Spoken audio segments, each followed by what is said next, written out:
علیکم ورحمۃ اللہ وبرکاتہ۔ آج کی اس ویڈیو میں امتیاز علی تاج کے حالات زندگی، ان کا اسلوب نگارش اور اردو ادب میں امتیاز علی تاج کا مقام، ان تینوں سوالات کے جوابات اس ویڈیو میں آپ کے سامنے پیش کیے جائیں گے۔ ویڈیو اچھی لگے تو آپ سے گزارش ہے کہ چینل کو ضرور سبسکرائب کریں۔ حالات زندگی: سید امتیاز علی تاج 1900 عیسوی میں لاہور میں پیدا ہوئے۔ آپ کے والد شمس العلماء مولوی ممتاز علی اردو، فارسی، عربی اور انگریزی کے بہت بڑے عالم تھے۔ انہوں نے اصلاحی اور مذہبی موضوعات پر بہت سی کتابیں لکھیں، ایک پریس لگایا اور ایک مکتبہ دارالارشاد کے نام سے قائم کیا۔ بچوں کے لیے رسالہ پھول اور عورتوں کے لیے تہذیب نسواں بھی شائع کرتے تھے۔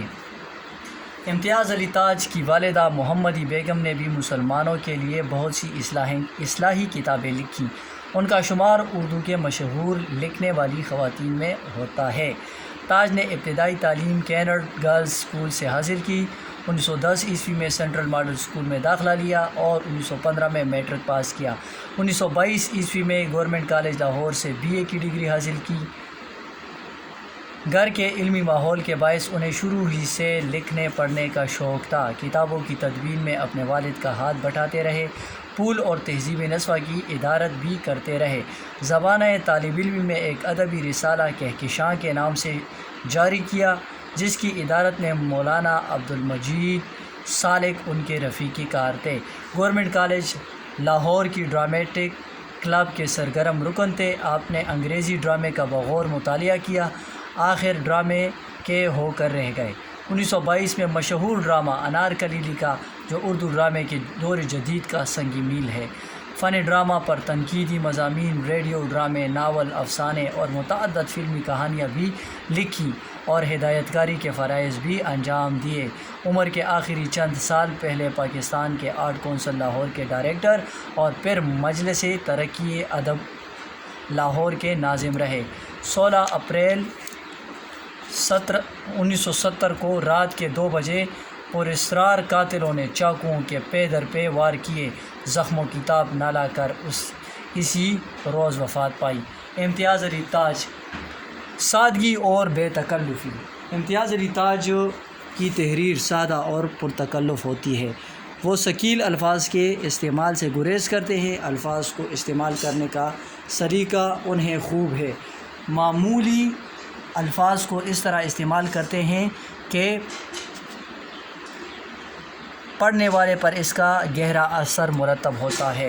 ہر بات کھول کر کہتے ہیں مگر طوالت سے پرہیز کرتے ہیں اور ادبی چاشنی کو ملحوظ رکھتے ہیں۔ کردار نگاری: ڈرامہ کی ساری عمارت اپنے کرداروں اور مکالموں کے بل پر تعمیر ہوتی ہے۔ امتیاز علی تاج کردار نگاری میں بڑی فنی مہارت کا ثبوت دیتے ہیں۔ ان کے کردار کٹھ پتلی نہیں بلکہ زندہ، جاندار اور متحرک ہوتے ہیں۔ ان کے ڈراموں کا چھوٹا بڑا کردار اپنی انفرادیت کا بہت واضح اظہار کرتا ہے۔ ہم ان کرداروں کو اپنے درمیان چلتا پھرتا محسوس کرتے ہیں۔ انارکلی میں ان کی یہ خصوصیت پورے عروج پر ہے۔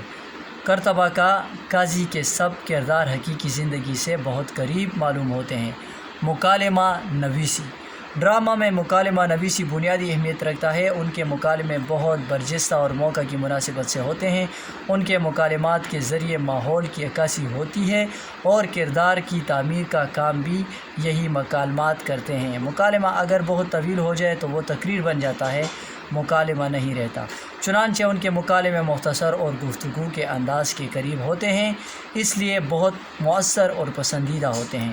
انہیں مکالمہ نویسی میں بڑی مہارت حاصل ہے، جیسا کردار ویسی بات کے اصول کو ہمیشہ مد نظر رکھتے ہیں۔ سازش میں نواب صاحب کے مکالمے واقعی ایک رعبدار شخصیت کی عکاسی کرتے ہیں۔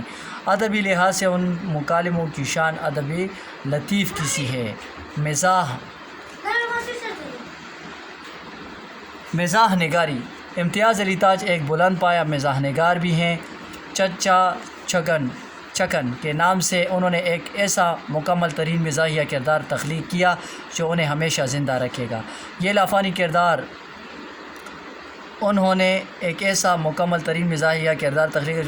یاد رکھے۔ یہ لافانی کردار بغلول، خوجی، مرزا ظاہردار بیگ اور قاضی کے کرداروں میں لا کھڑا کیا ہے۔ ان کے کارناموں اور سرگرمیوں پر مشتمل ایک پوری کتاب لکھی۔ مزاح کی سطح نہایت بلند ہے۔ چچا چھکن کی شخصیت فطری ناہمواریاں مزاح کا باعث بنی ہے۔ یہ کھیل مدتوں ریڈیو پر نشر ہوتا رہا۔ امن و سکون بھی مزاح نگاری کا اعلیٰ نمونہ ہے۔ ان کی مزاح نگاری میں ہلکا سا طنز بھی ہے۔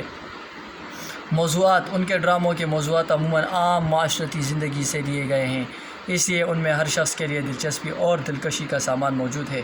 مغرب کا اثر: تاج صاحب نے مغربی ڈراموں اور فن ڈرامہ نگاری کی نہایت گہرا مطالعہ کیا تھا، لہٰذا انہوں نے اپنے ڈراموں میں مغربی ڈراموں کی خصوصیات یعنی تصادم، تحیر، خود کلامی اور کشمکش کو بڑی خوبصورتی سے سمویا ہے۔ سنسنی خیز واقعات: انہوں نے سنسنی خیز واقعات کو بڑی اہمیت دی ہے، جیسے کہ انارکلی کا دیوار میں چن جانا، کورتبہ کے قاضی یحییٰ بن منصور کا اپنے بیٹے زبیر کو عدل و انصاف کے تقاضے پورے کرنے کے لیے اپنے ہاتھوں سولی پر چڑھانا اور پھر خود ایک کمرے میں بند کر کے خودکشی کر لینا۔ ایسے واقعات قاری کے دل و دماغ پر براہ راست اثر انداز ہوتے ہیں اور ان کے اسی اندازے نے انہیں مقبول عام و خاص بنا دیا۔ ڈرامائی کیفیت غضب کی ہے۔ تفسیری ہدایات: ہمارے ڈرامہ نویس اکثر ہدایات کا خیال نہیں رکھتے۔ اس کی وجہ یہ ہوتی ہے کہ انہوں نے کبھی اسٹیج پر عملی طور پر کام نہیں کیا ہوتا، مگر تاج صاحب نے تو کالج کی زندگی کے دوران اور بعد میں بھی اسٹیج پر کام کیا اور اداکاری کی اور ہدایات دی، اس لیے انہوں نے مناظر کے شروع اور مکالمات کے درمیان تفسیری ہدایات درج کی ہیں۔ اس طرح مناظر کے خاکے بہت عمدگی کے ساتھ نظروں کے سامنے آ جاتے ہیں اور کھیل پیش کرنے والوں کے لیے بڑی سہولت ہوتی ہے۔ ترجمے کی نفاست: انہوں نے اکثر ڈرامے دوسری زبانوں سے اردو میں ترجمے کیے، مگر کمال یہ ہے کہ وہ اس خوبصورتی سے مقامی رنگ میں رنگے ہوئے ہیں کہ ترجمہ یا اخذ شدہ معلوم نہیں ہوتے۔ اس کی ایک مثال ان کا ڈرامہ خوشی ہے۔ انہوں نے اس ڈرامے کو اس انداز میں پیش کیا ہے کہ واقعہ لاہور کی مصری شاہ کا معلوم ہوتا ہے۔ طرز ادا: انارکلی میں تاج صاحب کا اسلوب نثر نگاری کا شاہکار ہے۔ ان کے ہاں ابتذال اور بازاریت کے لیے کوئی جگہ نہیں، بلکہ متانت اور شان و شوکت کا احساس ہوتا ہے، اور محلات کی شستہ زبان کا اثر قائم رکھنے کے لیے ان کی عبارتیں پرشکوہ ہوتی ہیں۔ اردو ادب میں امتیاز علی تاج کا مقام: سید امتیاز علی تاج مانے ہوئے ادیب، افسانہ نگار، ڈرامہ نویس اور ہدایت کار تھے۔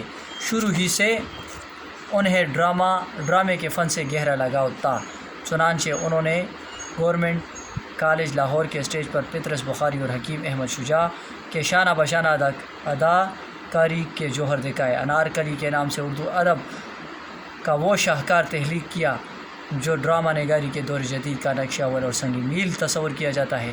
فنی عروج اور دلکش ادبیت کے اعتبار سے یہ ایک بے مثل کارنامہ ہے۔ زبان کی خوبی، مکالموں کی برجستگی اور ڈرامائی تدبیرگری نادر اور لاجواب ہے۔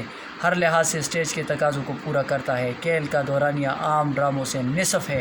ان کے ادبی کارنامے اور فنی کمالات متنوع اور لامحدود ہیں۔ ان کا تعلق اہل قلم کی اس مختصر مگر ممتاز جماعت سے تھا جس کے کام ملک و قوم کی تہذیبی تاریخ میں ہمیشہ زندہ رہیں گے۔ اردو ادب میں ان کا نام کئی حیثیتوں سے زندہ رہے گا۔ انہوں نے اسٹیج اور ریڈیو کے لیے بہت سے ڈرامے لکھے، فلموں کے لیے مکالمے لکھے اور ہدایت کاری کی، یک بابی ڈرامے لکھے۔ ڈرامے کی تخلیق اور تنقید پر بھی انہوں نے بہت کام کیا۔ زندگی کے آخری دور میں مجلسی ترقی اردو کے لیے قدیم ڈراموں کو ترتیب دے کر ایک بہت بڑا کارنامہ انجام دیا۔ یہ کئی جلدوں میں ہے، 10 جلدیں چھپ چکی ہیں۔ امید کرتا ہوں ویڈیو آپ کو پسند آئی ہوگی۔ چینل کو سبسکرائب کریں اور ہمارے کام کو پسند کرتے ہیں یا نہیں یہ بھی آپ ہمیں کمنٹ سیکشن میں بتائیں۔ اللہ آپ تمام دوستوں کا حامی و ناصر ہو۔ تمام امتحانات میں آپ کی کامیابی اور کامرانی کی دعا کو ہوں۔ بہت شکریہ۔